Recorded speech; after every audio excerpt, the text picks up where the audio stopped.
Hi friends, இன்னும் எனக்கு lunch என்னென்னு பார்ப்போமா.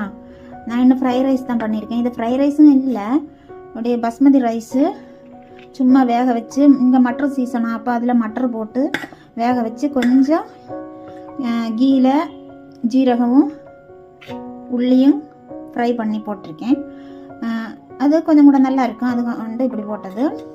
இங்கே இப்போ தணுப்பு கிளைமேட் ஆனது கொண்டு நிறைய நேரம் நின்று கிச்சனில் நின்று குக் பண்ண ஒன்றும் முடியாது. அப்போ இதுதான் இன்னும் எனக்கு லஞ்சு, ஃப்ரைட் ரைஸும். அடுத்து வந்து நம்மள சிக்கன் கறியும். இந்த சிக்கன் கறி வந்து நம்ம ஒற்றை டைம் இப்படி குக் செய்து வச்சா நமக்கு ஈவினிங் எடுக்கலாம். சோறு ஏதாவது சூடோட வச்சு சாப்பிட முடியும். அப்போ அதுக்கேற்ற மாதிரி வச்சுருக்கேன். அப்போ இதுதான் இன்னும் எனக்கு லஞ்ச். இது நல்லா தான் இருக்கும், சிக்கன் கறியும் ஃப்ரைட் ரைஸும். அப்போ இந்த வீடியோ எல்லோரும் லைக் போடுங்க. பாய்.